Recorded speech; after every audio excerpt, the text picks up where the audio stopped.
Word, Chris? Perfect. Okay. Just some guidelines before we get going. Please raise your hand or type a star into the chat if you want to speak, an asterisk. The stacker for this meeting is Dee Halzak, and she will be paying attention to the order and unmute you in turn. Our timekeeper today is Cale Connerty, and please be mindful of time limits. We'll get to the agenda in a second, so you'll know what those are. Use stop video if you need to take a break from sharing your camera, and then click start video again when you are ready to return. Step up, step back. That just means that if you've been speaking a lot, then step back. If you have not been speaking at all, please step up. We want to hear from everybody. And FYI, this meeting is being recorded. And I noticed they just added a new thing that it makes you consent to that, which makes me very happy. That's a nice feature. I don't know if everyone got that message. All right, so here's the agenda that we will do our best to stick to. We're going to go over what Solidarity Lowell is all about and do some brief introductions. And then we'll have updates from our Solidarity Lowell committees and allied organizations, announcements. And then if there are any candidates here, they can do a quick 2-minute announcement. At 6:15, we have just a couple little changes to the Solidarity Lowell bylaws that we want to run by everyone quickly. And then at 6:20, we will do report about our meeting with Ed Kennedy and talk about our upcoming meetings with our state reps. At 6:30, Tanekwah Hinds from ACLU-MA will talk to us about what a difference a district attorney makes.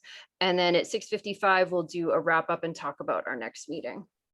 All right, so it is now, well, we've been doing the social distance quarter hour, and we're going to end that with introductions. So please give your name, your pronouns, where you live, and what are you most looking forward to this summer? Just a quick 1 sentence so we can get through that quickly because we have a lot to cover on our agenda today. All right, and I'll go back here and we will start with Chris. How about you go first? You have to get me first, so I'm totally unprepared. Okay, fine.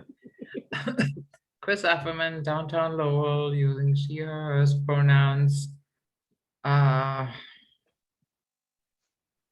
what am I looking forward to in the summer? Not a lot of anything, actually. I mean, it's going to be summer. I mean, more outside events, hopefully with people that are vaccinated and where we can hugs. I'm looking forward to hugs. That's what I'm looking forward to. Great. Next one, we go to Dee.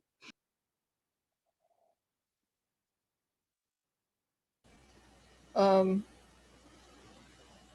are we doing? I had a phone call that I had to take. Oh, sorry. Introductions. Dee Halzak, she, her. I live in the acre. I don't know what I'm looking forward to this summer. Maybe seeing friends again. John Grossman. John Grossman, he, him. I live in Lowell and Pawtuckaville. I'm looking forward to being outside in the sunshine this summer. Wynn? Wynn, you are muted.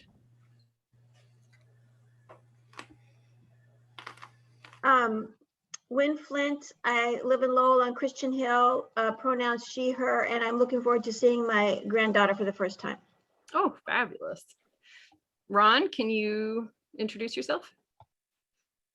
I'm Ron Peastree. I don't quite know where I'm going to end up living this fall or at the moment. And he, him, his.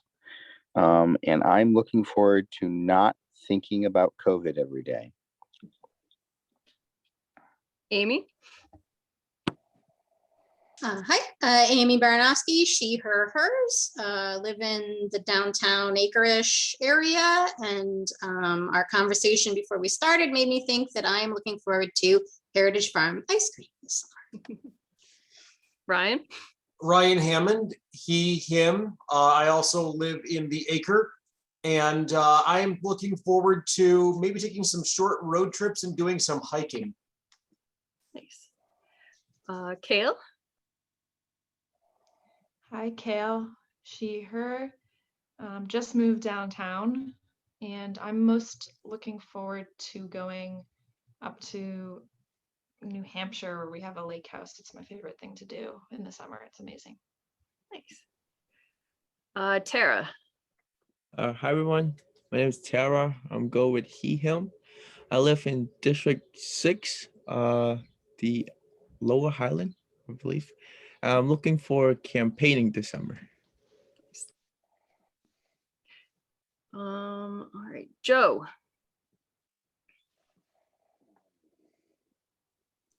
Joe just messaged he's having sound issues, so he's gonna leave and come back in. Okay, Rick.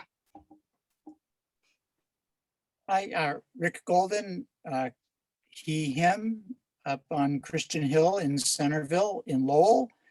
I'm looking forward to going out to hear real musicians play together in reality. All right, Steve. Steve Malagodi, I live in downtown Lowell, he, him pronouns. What I'm looking forward to this summer is summer. Tanekwah, welcome. We're just doing introductions. Yeah, hi everyone. This is Tanekwah from the ACLU. Name Tanekwah, pronouns she, her, hers. Where I live. So I used to live in Boston and I actually moved to Atlanta. What am I looking forward to this summer? I think someone named John said it best. There's some sunshine. Just can't wait for the just like the warmth to just like hit my skin. It's really warm. Nice. All right, Caroline. Hi, everybody. Caroline, she, her pronouns. I live in Centerville, and I am looking forward to some Juneteenth celebrations and just other fun stuff outside. All right, Joe.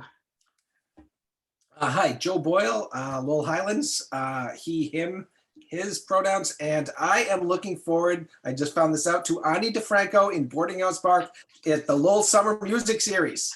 Me too. She's one of my favorites. Susie, can you introduce yourself?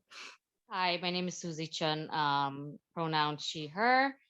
I live in South Lowell, looking forward to some kind of normalcy in, here in America and around the world. And I'm planning on just running my campaign and running a positive campaign. Thank you. All right, and I think I forgot to do my pronouns, she, her. I live in Pawtuckettville, and I'm looking forward to, my folks have a timeshare up in Rockland, Maine, and right near there in Bar Harbor, there is this exhibit where these giant troll statues are being hidden in the woods, and I'm looking forward to going to that. It's like a 3-mile hike to see all of them, and I'm down. Oop, did someone just arrive?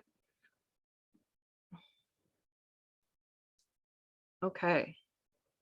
Connecting to audio. Give them a sec. Hi, Eric Henderson. We're just doing introductions right now. Can you introduce yourself? Nope. Okay. Guess not. All right. So thank you everyone for doing introductions. Just to go over some quick things about Solidarity Lowell. We are a volunteer-based group of community members of Greater Lowell working towards social justice by defending the human rights, dignity, and equality of all persons against hate and discrimination. With all in-person events on hold, we hope we can bring people together virtually and come up with ways to pursue progressive issues in this time of social distancing. The Solidarity Lowell Coordinating Committee is your elected team of volunteers running the meetings, organizing events, disseminating relevant news, and sharing calls to action. More volunteers are always welcome. We are a chapter of Progressive Massachusetts, which is a statewide member-driven grassroots organization committed to fighting for a vision of shared prosperity, racial and social justice, good government, and environmental sustainability in Massachusetts. And there are a whole bunch of Progressive Mass committees that we welcome you to join. If you are interested, just message us for the details. And we are happy to announce that the coordinating committee has been elected for the next 2 years. So now it is Lisa Arnold, Amy Baranowski, Joe Boyle, Cale Connerty, myself, Winifred Flint, Dee Halzak, Chris Offerman, and Caroline Snow. And we thank Steve Malagodi for his dedication in serving on our board this past year. Thank you, Steve. Okay, so we have a lot of victories to celebrate this month. We're very excited. ICE is closing its detention center in Massachusetts after being accused of mistreatment. Not that the mistreatment was in any way a good thing, but we're very glad to get that shut down.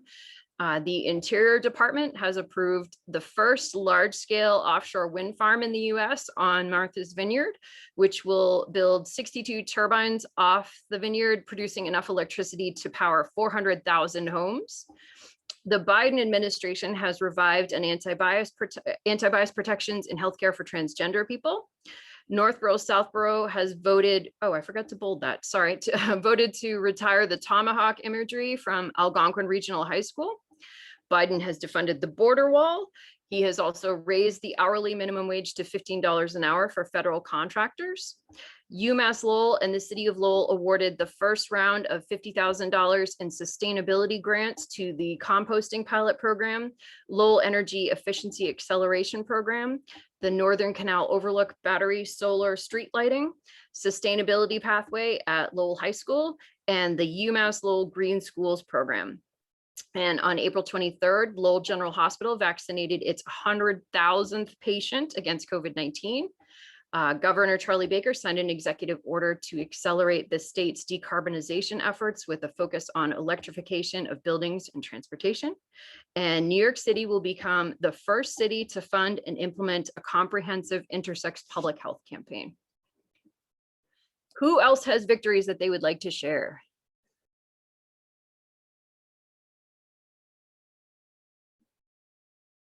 Anyone? Victories? Not seeing. Marissa, I wanted to ask about one that was there. Sure. The very first one about closing the ICE detention center. Is that the where the administration canceled the contract with Sheriff Hodgkins in Bristol County? Yes. Yes. Okay. Yay. I didn't see his name in there. He deserves to be called out as one of the true villains in Massachusetts. Yeah, he's a jerk. Public office. So yeah, yes. Hopefully, let's hope this is the beginning of a run of bad luck for Sheriff Hoskins. Fingers crossed. I know he spoke out, I think, was it today or yesterday, and said he was totally against this and whatever, he sucks. Okay, any other victories? I'm not seeing any hands. Okay, moving on. Oh, election subcommittee. Dee, would you like to do this one? I think Lisa would be able to speak to that better. Lisa is working today. Do you want me to do it? Yeah. Sure. All right. So the election subcommittee is working on, we're starting to think about city council elections. Obviously, that's a big issue. As a lot of people are declaring, which is very exciting. And we are going to be working on the endorsement survey very soon. That's probably going to be coming up quickly. Maybe in the next month or so, we're going to start getting the working on that. So if you are interested in participating and coming up with our endorsement survey and giving your input, please email lisa@solidaritylowell.com or d@solidaritylowell.com, and we'll get you, we'll get a meeting set up to go over that. We're also working on a city council scorecard. This will be for the past, the current city council right now, and looking back at city council meetings for the past 2 years to rate them, much like the Progressive Mass scorecard rates the state reps and state senators and your Congress people. So this will be letting people in Lowell know exactly where the city councilors stand in terms of how they are on progressive issues. And then in terms of endorsements for city councilors, all candidates will be invited to fill out that questionnaire, and then eligible members of Solidarity Lowell may vote for or against endorsement. Endorsed candidates may post no more than once a week in our Facebook group, and Solidarity Lowell may advertise volunteer opportunities and encourage members to volunteer for endorsed candidates. And we may also host or co-host a debate similar to previous years, depending on the COVID situation, of course, but we hope to be able to do that either in person or on Zoom. Caroline, do you want to do this one? Yep. Sure. Hi, everybody. So we are doing postcarding writing groups. It is very self-explanatory. It's a way to highlight bills and or thank representatives, Congress people for sponsorship or endorsements or anything like that. And it's just a way to stand out from the crowd because, you know, emails and things can get lost. If you are interested, please email me. Also, if you have postcards and or stamps to donate, also please email me. Thank you. Okay, so coming up soon, we've decided to host a screening of the famous city council meeting where the item whether or not to declare racism as a public health crisis in Lowell was up on the agenda. You may or may not remember that it was a total shit show, for lack of a better term. And we saw the true colors of quite a few of our city councilors. So we would like to rewatch that with commentary, and you can find out who your councilors really are and who should not get your vote in the fall. So please save the date for July 11th, which is near the 1-year anniversary of that meeting. And we'll have more information in the rapid response update email. All right, so the Merrimack Valley Interfaith Sanctuary Network, I am the volunteer coordinator for Solidarity Lowell. As you may or may not know, we have a gentleman who is staying in our sanctuary space from Togo. He had a very harrowing trip through multiple countries in order to get over here and is currently staying with us. He has been here now for 3 years and still does not have a work permit. There's a clock that the system gives you when you first move here, and it's supposed to, at it's something like 120 days or whatever. At that point, you're supposed to be able to get a work permit. His clock just stopped and no one is giving him a work permit. He was also illegally detained by ICE while traveling to visit a family member in Arizona recently. And they tried to switch his case from Boston to Arizona without his permission, even though he did not sign anything stating that he wanted to do so. So that's been a mess. So we're not sure what's going on. He's working with a lawyer, but it's a pain. So we're doing our best to get that started up again, his clock started up again so he can get his work permit. But we are, responsible for $500 a month in expenses for him. So if you were able to donate, we would really appreciate it. And also some of that goes towards his lawyer's fees. So any donations that you can give would be very much appreciated. And if you want more information, please email me, marissa@solidaritylowell.com. Okay. Thank you for putting that link in the chat. Okay, so now this is our space where we allow folks who are in other groups to give us updates on what's going on with their groups. If there's anything that's relevant to our Solidarity Lowell members, who would like to give us an update?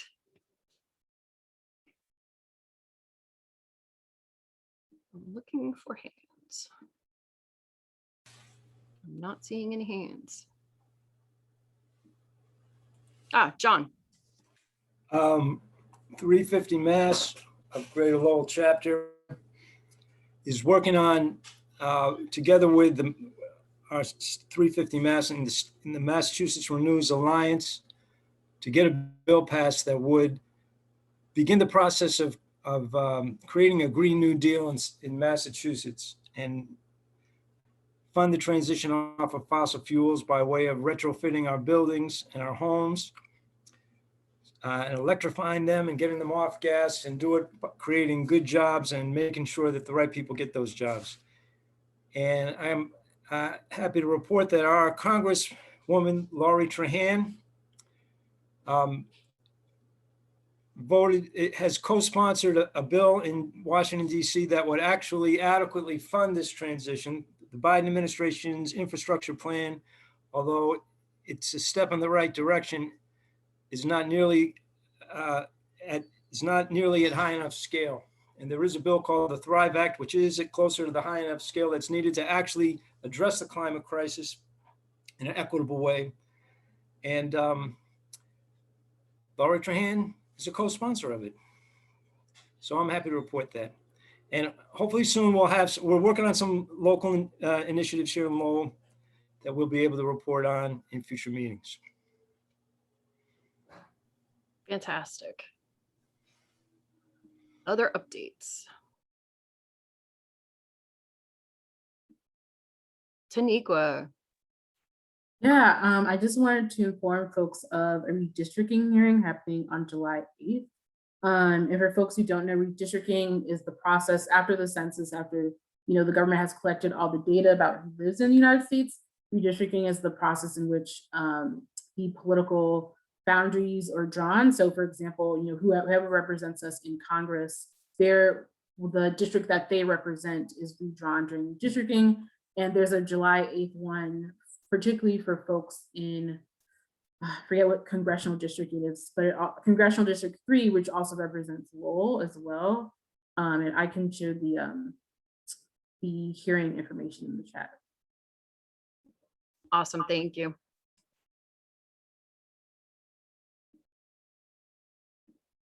Other updates? Susie, Yes. not to put you on the spot, but there are a number of people here who are interested in the Cambodian democracy movement. Is there any news on that front we should know about? Yes, thank you for bringing that up. So far, in terms of the petition, we have about over 80,000 signatures to end impunity and fighting for justice for democracy and people in state-backed killing. So it's getting up there, but very slowly. And we need about 500,000 signatures. And with the whole Democracy Act, remember how the bill we tried S34 and HR 526, I believe. So because that it has not been passed, so now we have to go back and we have to go back to the drawing board and we have to get some co-sponsor in order to get that back again for our lawmakers to help sign the bills that we've been trying to push a couple years ago. So because it's a new year, things have been pushed back. So yeah, that's a really downside for us. So, but definitely I'm gonna touch base on Joe or Marissa or whoever else that's interested in learning some more. But at this moment, the Foreign Relations Committee and I have been working just to get some more co-sponsors. I know that at Markey, he's on board with that. He's also one of the co-sponsor. So let me know if I can give you guys any more details on that. But at this moment, we're just trying to get everything back to normalcy because of COVID as well. Thank you. And one more thing, another update. So I remember last meeting I attended that I stepped back from running as city council for District 5, but I reconsider and I'm going to run for school committee instead for my district. So just to let you guys know that in advance. Yay! That's excellent. Susie, I would invite you to please post about the petition and what the petition is about. Any good background links that you'd have for us, as well as on this year's Cambodia Democracy Acts on the Solidarity Lowell page. Okay, I will do Yes, that. please do. We're done. Thank you. Great. Okay. Did you want to talk more about your candidacy? Normally, this is when we do candidate announcements. So your platform or anything, or is it still too new?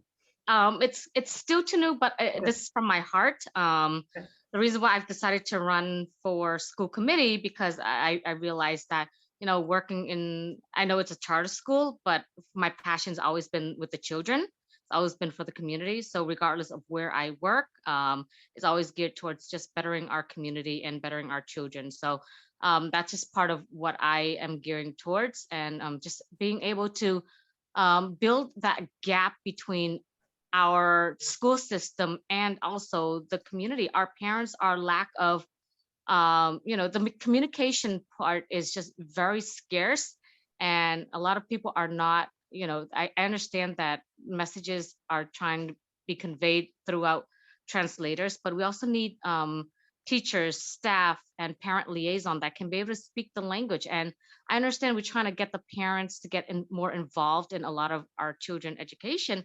However, if the language is a barrier, how are they gonna help better? How the parents better help educate their children, or better help, make their kids successful? So that's the one thing I want to build the gap between. The language is the key component in where I find in the campaigns. I want to convey that, and it is a very component. Being someone who's bilingual like myself, I think it's very important. Thank you. Awesome. Thanks, Susie. Does anyone else have any other updates? Okay, not. I have seeing- something small. Sure. I flew solo and I wrote an email to a school committee member about something that's been bugging me for years, which is walking by in the fall at the daily school every year. I watch him rake the leaves into black plastic contractor bags, and which presumably then are go into the dumpster. And so there will hopefully be a motion on the school committee agenda soon for a switch to provide them with the compostable paper yard bags. So cool. If that comes up, you know, perhaps, hopefully it will pass easily. Yeah, and definitely post about it in the group so we can all talk and support. Awesome. Okay. Moving on. All right, so this is our the changes that we made to the Solidarity Lowell bylaws. They're not, it's nothing super major, but I think you all will mostly agree with this. So we edited individuals supporting our goals become a member by attending meetings, and we added and qualifying events such as Unpacking Whiteness Dialogue Group or other events as approved by the Solidarity Lowell Coordinating Committee. And then added or qualifying events in a number of other places. The next item was meetings of members. General meetings are held on the fourth Sunday of the month, with the exception of holiday weekends, when the Solidarity Lowell Coordinating Committee will decide the meeting date.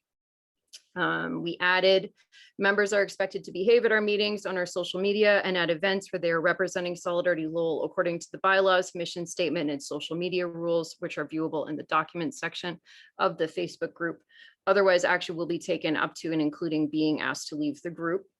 We added no member should act as a spokesperson for Solidarity Lowell publicly or on social media without the consent of the coordinating committee.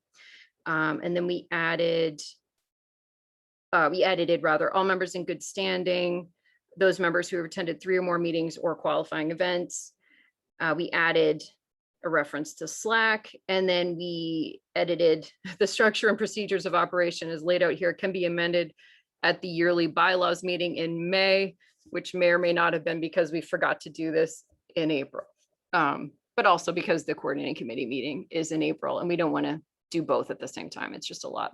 So if everyone is okay with that, please let me know. If anyone has any objections, please let me know. How do those sound? Any questions? Cool. All right, moving on. Like I said, nothing major. Okay, so we have exciting news. We met with our state senator, Ed Kennedy, on Thursday, which was very exciting. And we brought up the 18 progressive mass agenda bills. And he has agreed to co-sponsor or at least support all but 2 of them. This is a little confusing, but that's what I came away with. It was basically 2 of them that he was really like, no, I don't really want to do that, or I have to look into it further.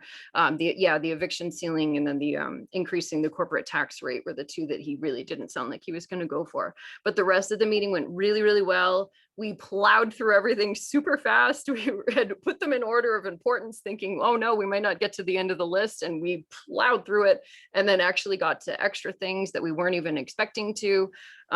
He got to tell us about a bunch of bills that he put forth, and we even talked to him a little bit about the Moses Harris situation, which was good. That's a little more complicated. Unfortunately, he's not 100% on the same page that we are, but he did agree to talk to Marion Ryan, our DA, and ask to get the full police report. So fingers crossed. But these are all the bills and they went really well. Joe, question. I think you're downplaying his support about the Affordable Housing and Climate Resilience Bill and the Real Estate Transfer Fee Bill, especially. S868 there, he agreed not only would he co-sponsor it, he would rally for it and write something. Oh, great. In favor of it. That was the one where that empowers city councils to pass something, and we're going to want the city council to pass something. So I talked to him about going real public with it to try to build a good foundation for that. And He sounded more positive than support with reservations on housing and climate resilience, unless I'm remembering incorrectly. But yeah, I think this Yeah. slide, I didn't make this slide personally. I think it was just taken from the notes. So I'm not sure if it was, I don't know. But yeah. Corporate tax rate was definitely one. Yeah. And he had a good, and yes. Yeah, he had a good reason for why he didn't support the increasing the corporate tax rate. That was because he really wants to make sure that the fair share amendment passes. He said that's like his one of his #1 goals for this session. And so he wants to make sure that the increase in the corporate tax rate doesn't take away from the fair share amendment, because he's concerned that if the fair share amendment ends up on the ballot, that the opposition could use the increase in the corporate tax rate against us. So he wants to just focus on the fair share amendment. And then he said in the next session, if this comes up and there's obviously no equivalent to the fair share amendment on the in that session, then he would definitely support increasing the corporate tax rate. So he's on our side. He just has very good he's a smart dude. So he had good reasons for not supporting that. Steve, question. Yeah, I wanted to ask about 868 also.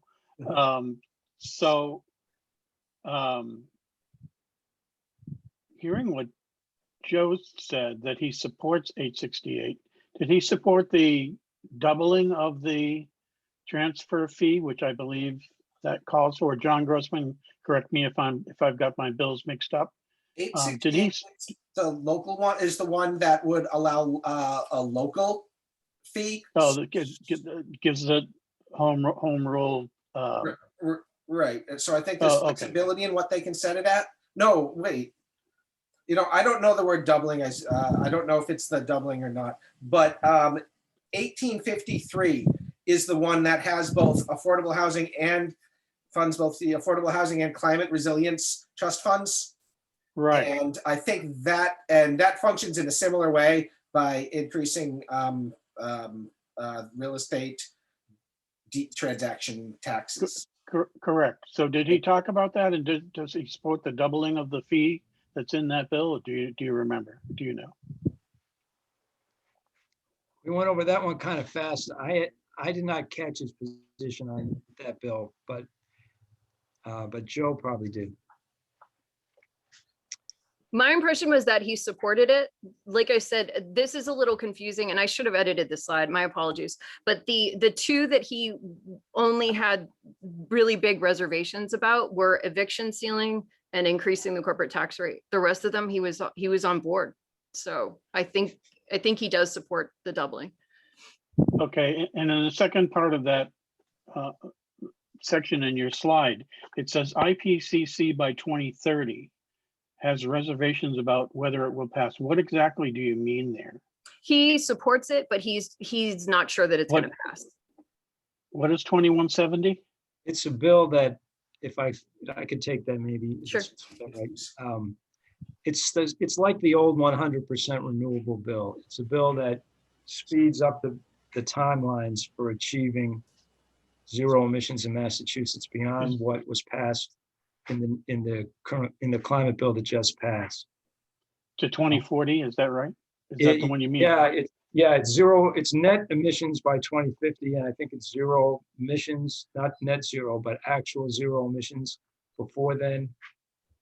And it's a bill that might more closely approximate the actual science than what we got.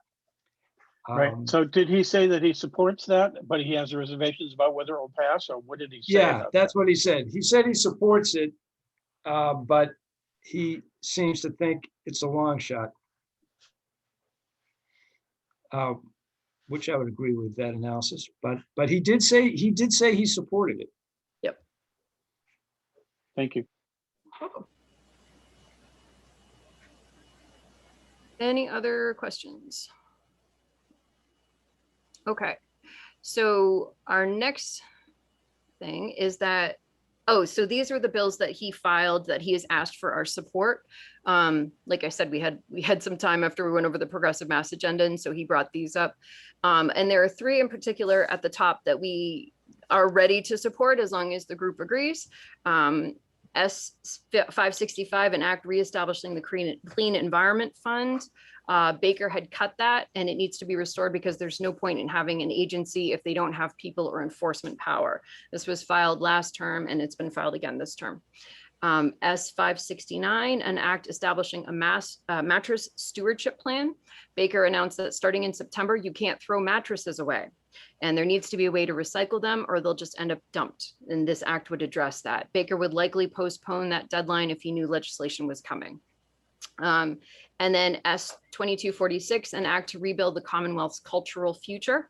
$200 million to restore and rebuild the cultural future, venues, museums. It's for venues, museums, and artists, since the industry lost over $500 million last year due to the pandemic.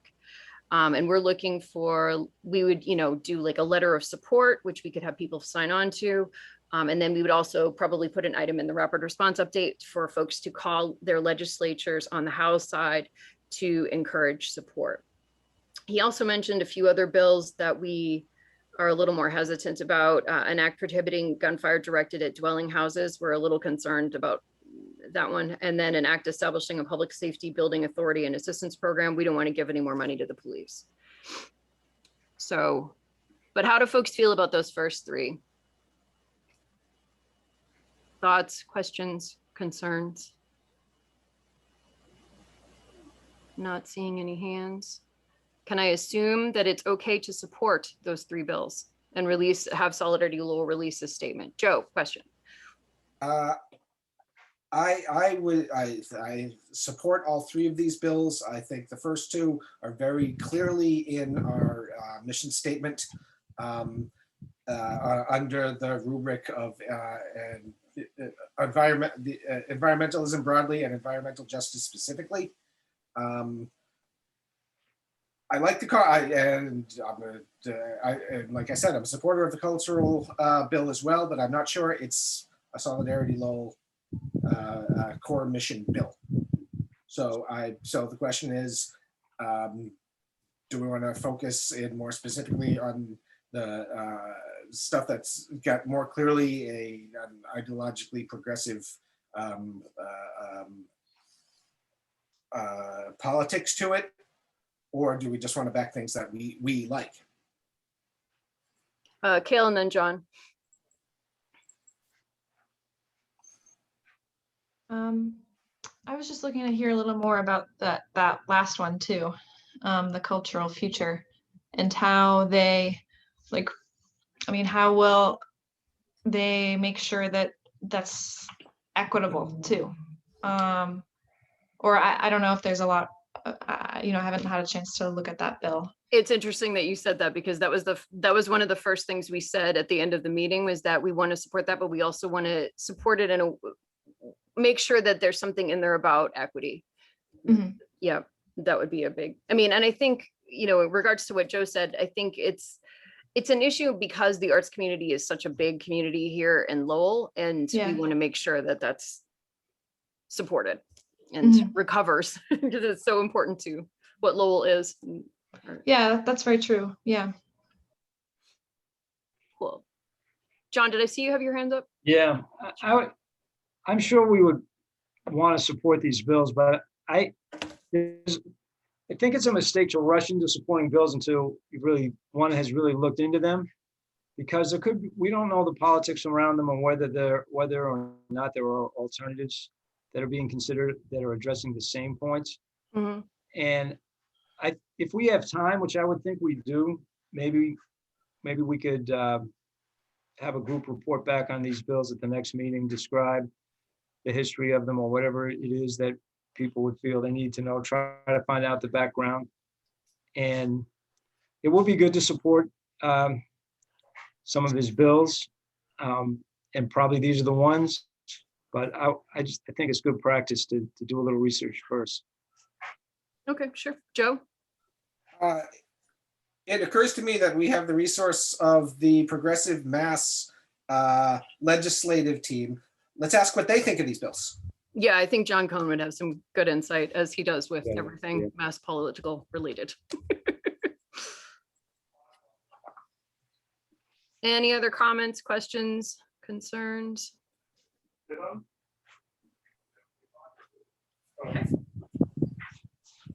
All right, so the next thing to talk about is that now that we've met with Senator Kennedy, our next step is to meet with our state reps. So we'll be trying to meet with Tom Golden, Vinat Howard, and Ratty Mom. So if you're in any of those districts, we're going to be contacting you to try to set up meetings with all three of those folks, 3 separate meetings. So this is where we're really going to need help with this because a lot of these folks are mostly going to want to hear from people who are in their legislative district. So we want to make sure that, you know, unfortunately, that means we can't just like have the coordinating committee all attend because we're not all members of these people's districts. So I will be meeting with Tom Golden.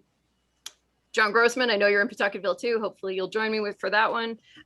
So many of you guys are in Vinat Howard's district, and we're very curious about where she stands on a lot of these issues since, you know, she didn't seem to be 100% progressive during the campaign, but who knows, that could have just been a campaign tactic. And maybe she's going to come out and be super progressive, and that's what we're hoping for. And then Ratty Mom, that one's going to be a bit of a battle, but it's still worth it to try. So yeah, if you're interested in joining us, please send us a message. You can use our email, contact@solidaritylowell.com. You can message any of us in the coordinating committee. It's just our first name @SolidarityLowell. I am Marissa @SolidarityLowell. Yeah, we'll be looking to get those set up hopefully in the next month or so before things get too late. Okay, and now it's time for our guest speaker. We welcome Tanekwah Hinds from ACLU-MA. We'll be talking about what a difference a DA makes. Take it away, Tanekwah. Hi, thank you so much, Marissa, and thank you all for inviting me to your meeting. Is it okay if I share my screen? Yes, give me 1 second. Yeah, no problem. Go for it. Okay, and then, yep, you should be all set now. Okay. I was going to do a mini presentation just to give folks a visual. Cool. So thank you all for having me here today. My name is Tanekwah. Sorry, and I'm the racial justice community advocate at the ACLU of Massachusetts. And here I work on a couple of different issues, particularly related to voting rights and criminal justice, which meets at the intersection of my work on our campaign called What a Difference a DA Makes, or Difference a District Attorney Makes. In terms of what I'll talk about is, you know, who is the district attorney? Some of us know, some of us don't, and that's completely okay. Some of us are at different points. I'll talk a little bit more about the campaign and what that involves. What does that mean for the Middlesex DA's office who represents Lull? So that's Marion Ryan. And we've done different community forums across Middlesex County. So I'll present some of the things that have come up as community needs at those forums.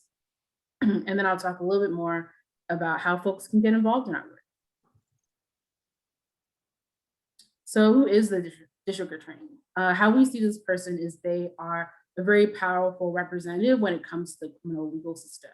And the main power that they do have is the power to prosecute or choose what charges that folks get for crimes.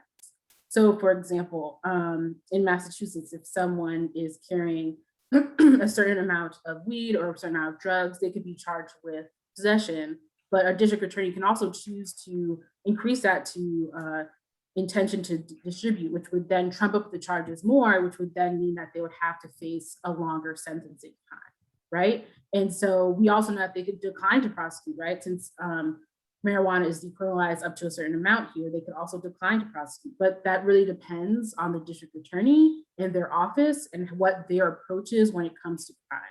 A lot of offices across Massachusetts have a tough on crime approach, which I think folks would be surprised to hear because, you know, Massachusetts has a reputation for being very liberal, but once you go into places like Bristol County, Plymouth, Hampden County, and even the Cayman Islands, these district attorneys tend to be very strict about how they view the law and don't really give folks a lot of chance to rehabilitate or diversion services and so forth.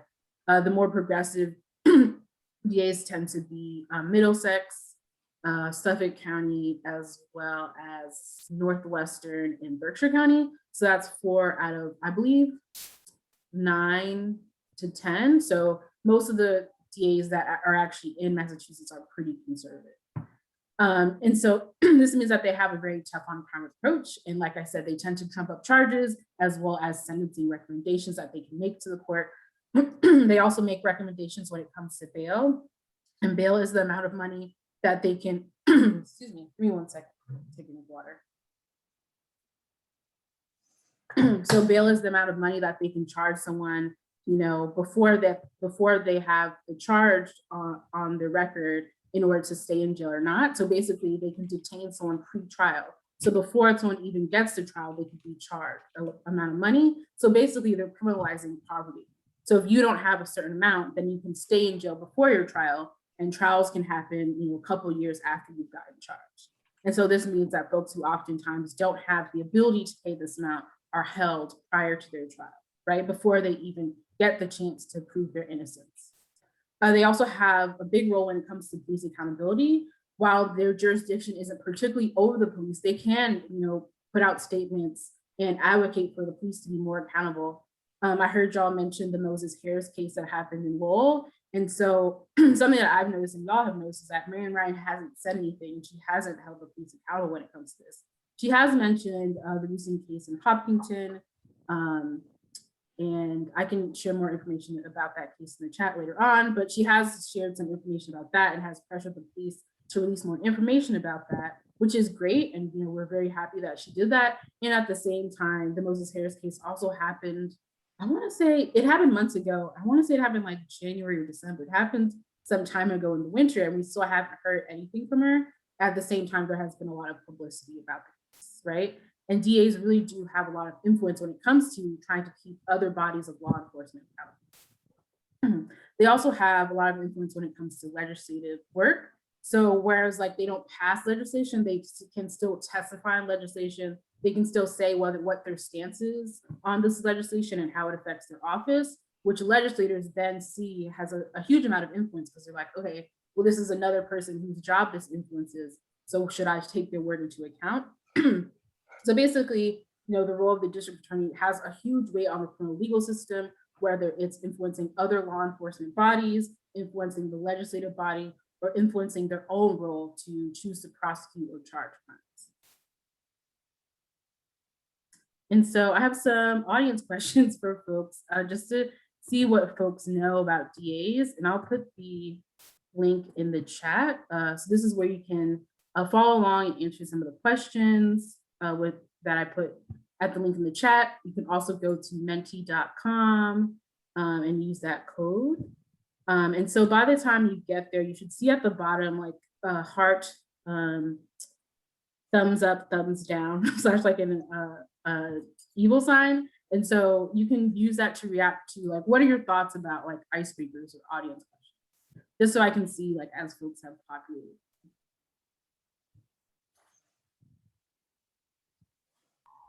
Sorry, what are our thoughts for what? Oh yeah, so your reaction, kind of like thoughts to like, what do you think about icebreakers? So if you really like icebreakers, you could do like the thumbs up, or if you love them, you could do the heart, or if you could care less about them, thumbs down. If you're kind of just like, you could do like the horn sign. Just so I can like see as folks populate in before I do it.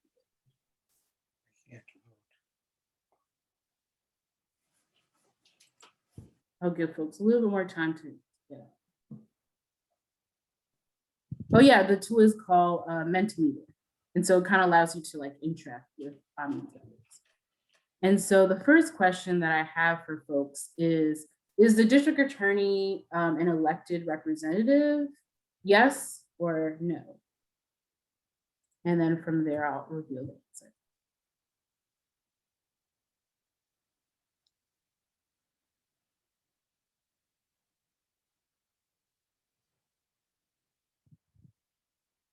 And for folks who want to participate, you can go to the link I put in the chat.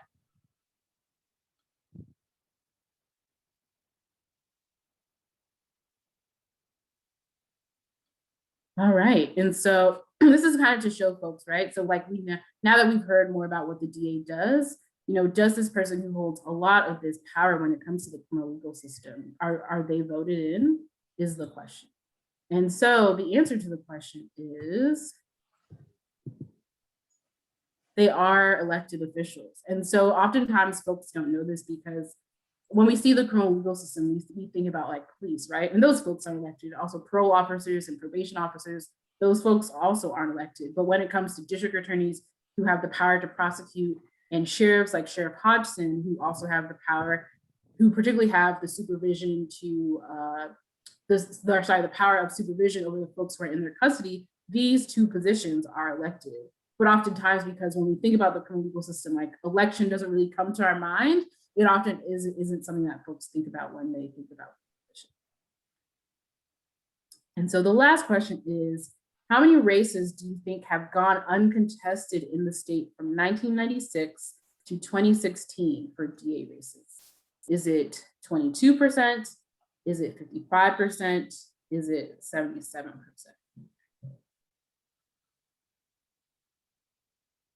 Yeah, I see a lot of 77%. You have some that are 22. No one believes in the 55. I feel like I usually go for like middle ground when it's like option. I'm like, maybe it's the middle. So maybe that puts me closer to the question. And so the answer to this is that it's actually has been 77% from 1996 to 2016 have gone uncontested.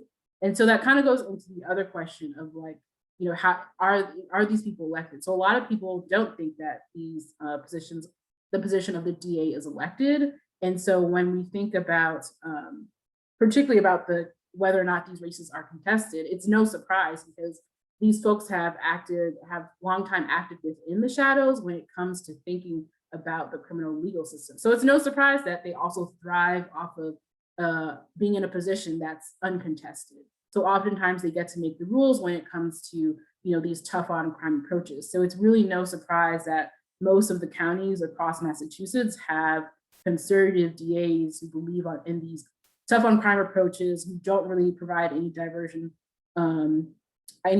programs, and who really do believe in criminalizing folks who are most marked. And so we'll get into like how that affects Middlesex County. But yeah, like I said, so 77% of DAs ran uncontested from that time period.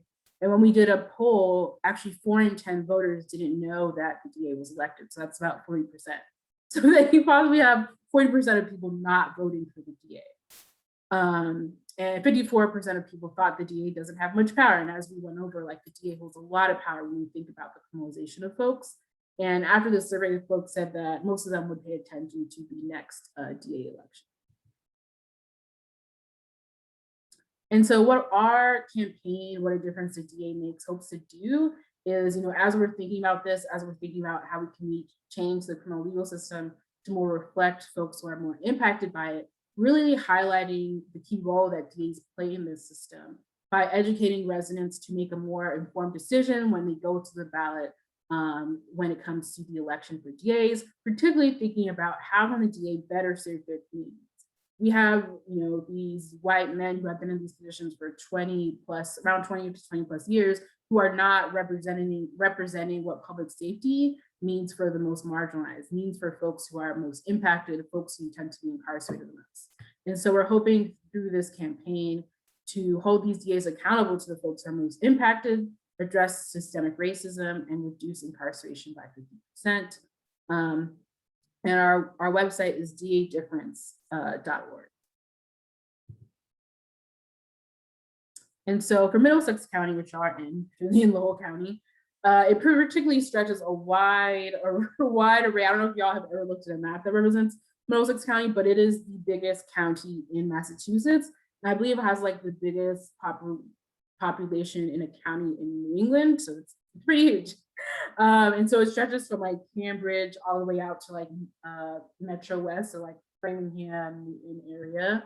And y'all are particularly represented by Marian Ryan, who's a Democrat. She has been elected since 2014. I see Marissa's thumbs down. And you know what's interesting is that Marian Ryan is considered amongst the progressive DAs, but like that really isn't saying much when it comes to Massachusetts because you know, I would say all of the progressive DAs have a lot of flaws. They may be progressive, but like at the same time, they're still doing much harm to the community. And so when it comes to DA Ryan, some of the practices of her office is she has supported legislation in the past to increase sentencing.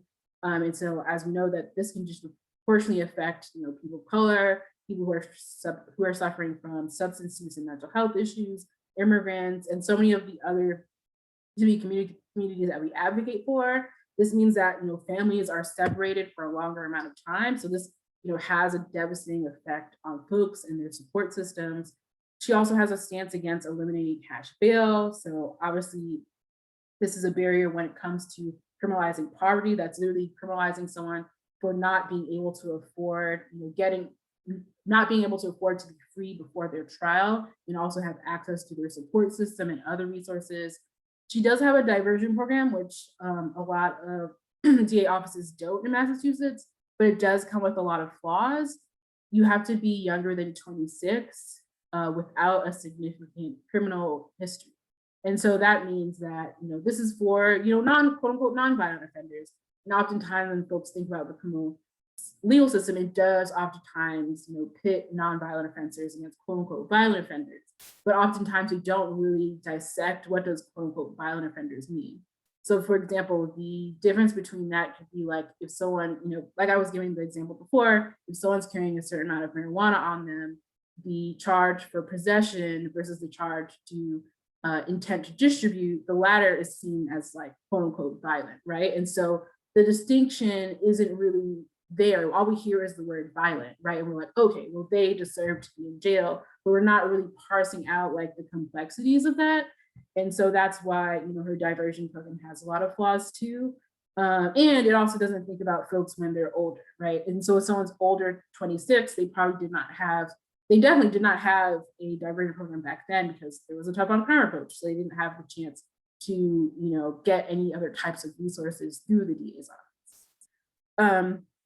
So, and then there's also civil asset forfeiture. And so that's when, if someone is charged with a crime and the government and law enforcement seizes their assets, oftentimes they can auction it off. The assets can be like cars, any type of property. It can just be like straight up cash. And so basically they have the ability to direct this funding to other, community-based alternative resources. However, she's only consistently donated less than 10% to community-based crime prevention.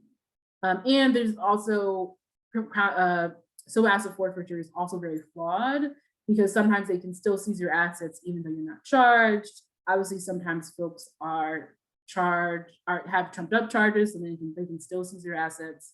Also, if someone is convicted of the wrong crime, so then by the time you get out of, prison or jail, like what do you have to come back to, right? And so again, criminalizing poverty is something that we see in this office.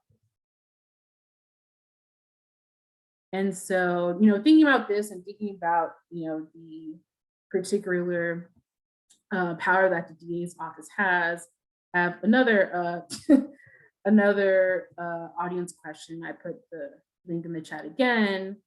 So based off of what we're hearing about how this tough on crime approach can really affect folks who are most marginalized, folks who are most impacted and incarcerated, what do folks think public safety should look like? And so unlike the other questions, this is an open-ended question. So you'll see on whatever device you're in, using the link, you'll see the ability to type in your own question. It can be as long or as short as you want.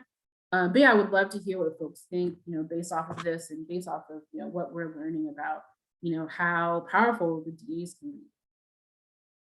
I'll give folks some time to answer it since it's like a longer question.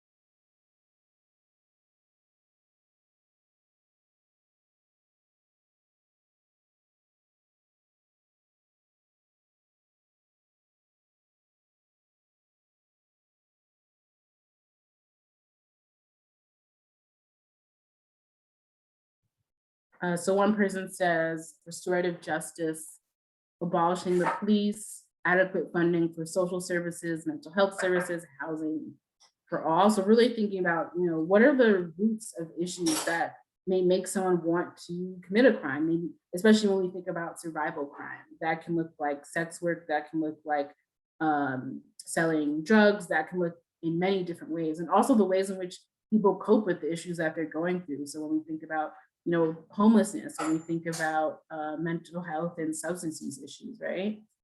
Folks say prioritizing shelter and services over use of force, thinking about community first, making sure that BIPOC people feel safe with police as white people.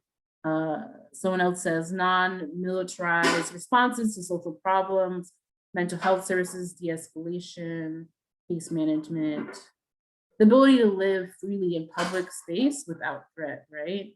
Police that are representative and credible among the community, they serve mental health emergency services, increasing police involvement, adding more trained people to deal with de-escalating. So a common thread that I hear amongst what people are saying is like really thinking about, you know, the root problems of community issues, especially as it relates to mental health. That's something that I'm seeing folks continue to bring up. And yeah, I think that this is really important because whomever we elect as DA, whether that DA continues to be, you know, Marion Ryan or it is someone else, like how can we make sure that this person is creating a county where public safety actually represents what people want and also represents like, you know, addressing community needs. And sometimes that doesn't look like community needs being addressed by the DA. Sometimes we don't need someone from law enforcement to respond. It can look like something completely different, right? And this is something that we're continuing to see in conversations as we think about the role of police and also the role of other law enforcement like DAs, probation officers, sheriffs, and so forth. And so through the ACLU, we were able to host 2 different forums, one last year and one this year, particularly speaking with community leaders to hear, you know, what are the needs that you see coming up in community when it relates to the DA's office, but also the criminal legal system. And folks brought up juvenile justice and the school to prison pipeline, particularly thinking about, you know, Marion Ryan's diversion program and how it really doesn't address a lot of, like I said, a lot of the issues that come up for youth, that oftentimes folks who are quote unquote, you know, charged with violent offenses tend to be people of color, tend to be folks from more marginalized communities, right? Also a need to address substance use and mental health issues. So like when we think about housing instability and how that particularly takes shape in Middlesex County, thinking about places like Cambridge, like how is that being addressed? How are we making sure that these folks actually have access to resources rather than criminalizing them for the fact that they don't have access to housing? Lack of accountability from the office. So this has shown throughout basically all the different community convenings we've done across the state in most, if not all counties. Like I said before, a lot of these offices have been uncontested for so long. And so they have just thrived off of the lack of accountability, even though they are elected. And so because of this, there's lack of transparency. So oftentimes they don't know like how many, like they can't oftentimes break down by race or by different demographic data, like who is being charged for what. And you would think that an office that has been around for such a long time would have that information, but oftentimes they don't track it and or they say that they just don't have it, which is very concerning for like an office that we know is, you know, disproportionately affecting folks, right? Like, like y'all should have this information. It shouldn't be something that's like a mystery to you or a mystery to us, the people who vote you in. What I will say about Marion Ryan's office is that we did send public records requests to all the DAs across the state, and she was the fastest to return back the data, but that doesn't mean that she regularly reports the data to the public in general. She also recently hired a racial justice director, and I'm kind of curious as to like, what does that mean? So like, are y'all gonna be like less racist? Like what would that look like as it's happening in your office? Like, I'm not sure. I read the job description, but I was still very unsure of like how this person would, you know, impact the office. And I'm sure the person's also gonna have to do internal work as well as external work for the office too. So I think that'll be interesting. Folks also brought up, you know, the flaws of tough on crime approach, the fact that it doesn't really address, you know, community-based needs. Like it's not going to address someone who's housing unstable. Like how does incarcerating positively impact them? How is that rehabilitating them? Like you should probably give them housing, probably address their other issues and not think about, you know, trying to punish them. And this goes into what folks brought up in terms of making sure that there's community alternatives to policing that actually address these issues and could actually have a more positive impact in terms of making sure that the roots of crime is actually addressed. Recently data came out of Rachel Rollins' office that showed that her declining to prosecute like quote unquote low level crimes actually had a more positive effect on folks. And I know she also, produced like an article with the DA who prosecutes in Maryland, particularly over like the county that Baltimore is in. And they also really spoke extensively about how their decision to decline to prosecute really does better help communities. That's not to say that they're perfect by any means, like Rachel Rollins still has like some issues. But that is to say that at least she's like making that effort, right? And so moving from here, thinking about like, what can we do, right? Like I talked a lot about like, all this power that this office has, but at the end of the day, y'all as like constituents of Middlesex County also have the power to change and make sure that the office is really thinking about, what they should be doing. And so what we're doing, particularly with our What a Difference a DA Makes campaign, or What a Damn, is we have a steering committee of folks to think about DA accountability. So thinking about bringing up these community issues to Ryan's office, and also public education to make sure folks who are the most impacted can hear this information and think about how it affects them, as well as like exercising their right to vote. I also mentioned the redistricting hearing. While the DA's office isn't particularly affected by the redistricting hearing, what redistricting does is it looks at congressional seats, as well as it will eventually impact like the most local seats. So Lowell has also really benefited from redistricting. The fact that y'all now have district-based elections was like a direct result of redistricting, and so it can only continue to help places like Lowell as well as surrounding areas to think about how can it be more representative of folks who are most impacted. And of course, folks can volunteer for the ACLU. And yeah, that is my presentation. I will put in the chat the link to the steering committee and how you can volunteer. But I would love to take any questions that folks have.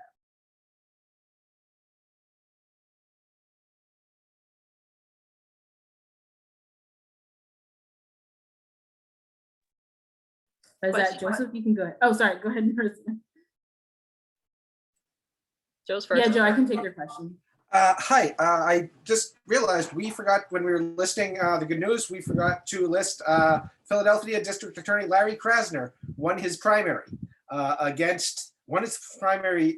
convincingly against a former assistant district attorney that he had fired when he came into office, and who was backed by the police unions and was a big nationwide celebrity for the anti-police reform crowd. And Larry Krasner won by a mile. So that was good news. Was your group involved was he one of your campaigns? Sorry, can you repeat that one more time? You said, was our group involved in his campaign? Is that what you said? Yes, was Larry Krasner's original campaign and this one, was your organization involved with those? Yeah, so there's ACLUs in different, in different parts of the United States. There's one in each state. And we're a nonpartisan organization, so we don't endorse anyone, but obviously what we're doing is we're trying to encourage folks to elect more progressive folks so that we can really think about how can we change, how we see this position. And I do know the ACLU of Pennsylvania was like involved in this, but I also know that a lot of like community-based organizations have really been pushing for him to get elected. He also, like the rest of the other progressive DAs, have issues. But when it comes to thinking about like, him versus like the other option, community leaders and community organizations also really fought for someone who thought more critically about the criminal legal system. So the What a Difference the DA Makes campaign, it's actually like 51 separate state campaigns? So this campaign is particularly to Massachusetts. So different ACLU affiliates kind of like make their own decision about like what campaign they want to take on. I know Oregon did a very similar campaign. I don't know if it was called the same thing. In Georgia, I know they did like an accountability campaign for sheriffs. So like ACLUs across the country have been doing like electoral work, particularly thinking about accountability and raising awareness about this. They may not all have the what a difference a DA makes name, but they probably take on some shape or form. We do have kind of like an initiative called Smart Justice, which looks at like the criminal legal system. So some ACLUs may be like operating under like the Smart Justice like campaign to do that electorally. Oh, okay. Thank you. Yeah, sorry if that is complicated.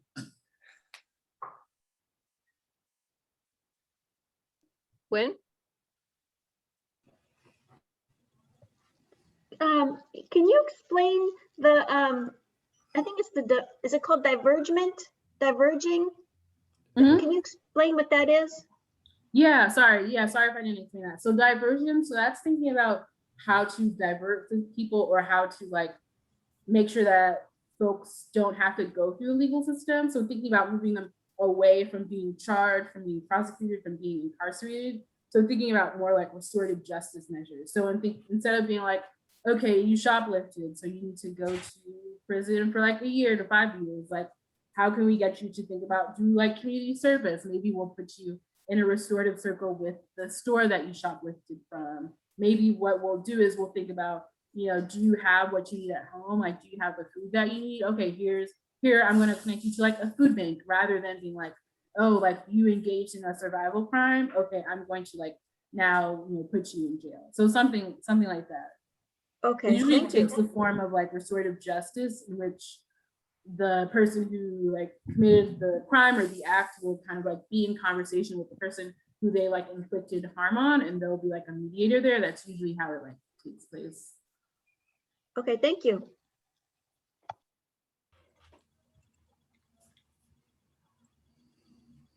John, go ahead. Or yeah. Thinking about, I think the campaign is great, and when I first heard of it, it really did cause me to think about the DA as a political office instead of just part, you know, it's not part of the executive branch. And what we like to do to influence people who hold political office, aside from campaigns and voting, as you heard earlier this evening, is meet with them to tell them what our priorities are. Tell them what some of their constituents' priorities are. I can't say as I've ever heard of a group setting up a lobbying meeting with the DA, but I suppose we could do that. Is that something that is typically done? Yeah, so that's something else we're also trying to change as well, right? Because if we think about it, you can like meet with your legislators and be like, hey, this is like what I believe in, and I really hope that you pass this, or I really hope that you take a stand against this, or I really hope that you advocate for XYZ community. And that typically has not been done for DAs, even though they've been elected, which I feel like really shows like the stark contrast between like what type of accountability they take. And so through the committee that we're doing, we're trying to outline the community needs that I mentioned, kind of like elaborate on them a little bit more, in order for us to have a meeting with Marian Ryan's office, be like, look, we've met with, you know, community leaders from these different communities. We also represent those communities. And we really think that you should be thinking about X, Y, and Z. I think that that is going to be easier for her office and other progressive DA's offices. I think places that's going to be harder is like the more conservative districts that make up most of Massachusetts. Like those people definitely have not met with community leaders, or at least community leaders who don't agree with them. And we've heard from people being like, yeah, I wanted to meet with this DA to talk about like immigration, and never returned my phone call or never returned my email. Whereas like people like in like the Berkshires, in Suffolk County, like we've heard of like community leaders already meeting with them. So we know that that's not going to be hard. But yeah, in somewhere like Essex County, that would be pretty difficult. So I think there we'll probably have to think about changing the narrative, and what does that look like to put pressure on the office. So then they're like, oh yeah, I'm an elected official. Maybe I should like meet with my constituents.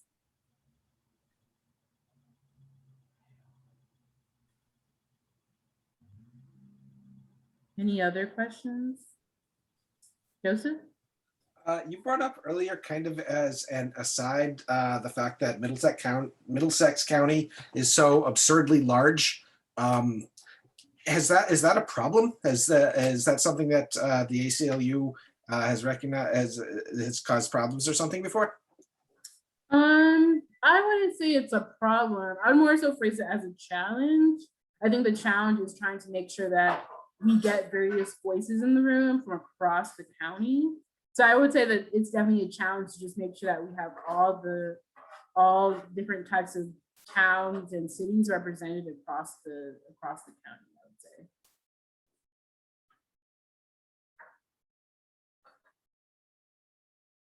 Any other questions? And so in the chat, I put the steering committee that we're doing on DA accountability, and similar to what John said, yeah, we're hoping that our eventual goal is to meet with DA Ryan to present those issues. And the DA election is coming up in 2022. So who knows, she might have a more progressive challenger.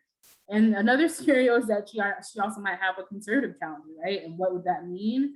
And I think the issue that folks are facing across the country when it comes to like, you know, progressive versus conservative DAs is that at the end of the day, DAs' jobs is to prosecute. Like their job is to criminalize people. Like that is what they profit off of, and that is how their job works. And so there's also this kind of challenge of like, okay, like we don't want this like conservative person to win, but we also like at the end of the day have to like advocate for this person who has like caused harm to a lot of our communities. So that has also been, you know, a challenge for communities across the country. Even for people like Rachel Rollins, you know, she's the first Black DA in the state, but like, you know, she has had some challenges listening to community, but at the end of the day, if she was to run again, but she also might become the US attorney, she's being vetted for that. But like, let's say if she was to run, then like if someone more conservative was to run, obviously the community would come out for her. And then there's also the other circumstance or situation that might happen. If she gets appointed to be the US attorney, then Charlie Baker has the ability to appoint someone in the position. And so we know that he's not going to appoint someone, who's more conservative. And so if that person also runs in like as an incumbent, that could also like pose a lot of challenges for the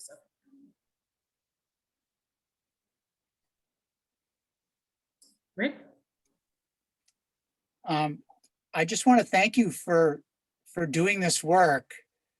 Thank you. I thought I kind of, you know, knew what my position was on criminal justice reform, but in the last half hour, I just learned that I didn't really know much about it at all. So it's really good to just like get into the nuts and bolts of what that really means. And, you know, I'm really grateful that you're out there, you know, spreading the word. So thank you. Yeah. And, you know, we all have like a starting point when it comes to like the criminal legal system. And oftentimes what we're working against is like the biases and stuff that we learned and consumed from like the media, which I mean, we could talk all day about like like law enforcement agenda that happens through like shows like, you know, Law and Order, like, you know, like we can talk all day about, I don't know, I love like Law and Order SVU, but I also like watch it through the mindset of like, I know what y'all are trying to do. You're trying to like make me sympathize, but I'm not, but I'll watch it through a critical point of view.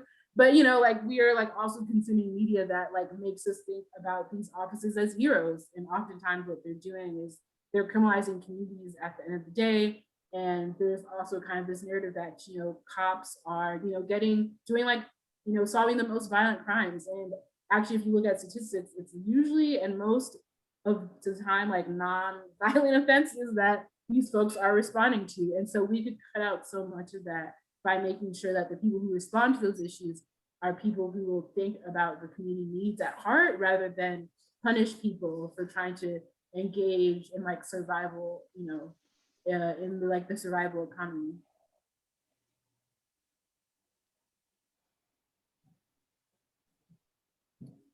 Any other questions?